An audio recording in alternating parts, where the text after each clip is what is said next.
वर लक्ष ठेवा। त्याचबरोबर सेंद्रिय कीटकनाशक उन्हाळ्यामध्ये वापरण्याचा प्रयत्न करा, ज्यामध्ये निंबोळी अर्क आहे, त्याचबरोबर लसूण, अद्रक अशा गोष्टींचा अर्क असलेले अनेक बायोस्टिम्युलंट किंवा जैविक रसायनं आपल्याला बाजारामध्ये भेटतात, त्यांचा वापर करा। त्याचबरोबर बिव्हेरिया यासारख्या औषधांचा, जैविक कीटकनाशकांचा देखील आपण वापर करा। मित्रांनो, या काळातच आणखी एक समस्या आपल्याला जाणवते, मुळांच्या जवळती पांढरी मुरशी आपल्या स्टीमवरती चढत असते, खोडावरती, झाडाच्या वेलीच्या खोडावरती चढत असते। त्यासाठी हे टाळण्यासाठी माती जास्त ओली ठेवू नका आणि योग्य अंतरावर पिके लागवड करा, जेणेकरून हवा खेळती राहील। रासायनिक कीटकनाशकांचा वापर शक्यतो टाळा, कारण यामुळे परागकण करणाऱ्या कीटकांची हानी पोहोचते। ही फुल चालू झाल्यापासून थोडंसं आपण फळ सेटिंग होईपर्यंत कीटकनाशक टाळणं गरजेचं आहे, कलिंगड, खरबूज यासारख्या पिकामध्ये। तर मित्रांनो, आजच्या व्हिडिओमध्ये आपण नेमकं सोप्या उपाययोजनांनी योग्य व्यवस्थापन, पाणी व्यवस्थापन, सावली आणि मल्चिंग, पोषण व्यवस्थापन आणि कीड रोग नियंत्रण या 4 मूलभूत गोष्टी आपल्याला करणं गरजेचं आहे।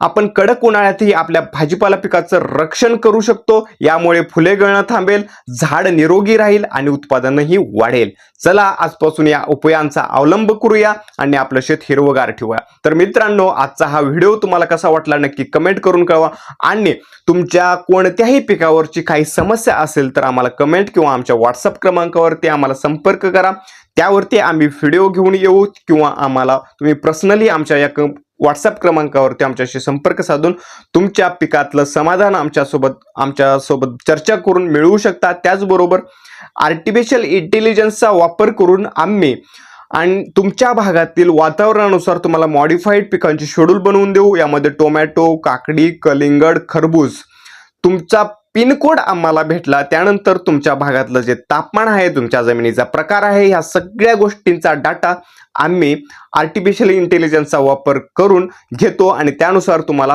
पीक व्यवस्थापनाचं, फवारणी व्यवस्थापनाचं, पाणी व्यवस्थापनाचं संपूर्ण असं शेड्यूल बनवून देतो। तर मित्रांनो, आजच्या व्हिडिओमध्ये आपण येथेच थांबूया, भेटू नवीन व्हिडिओमध्ये। धन्यवाद।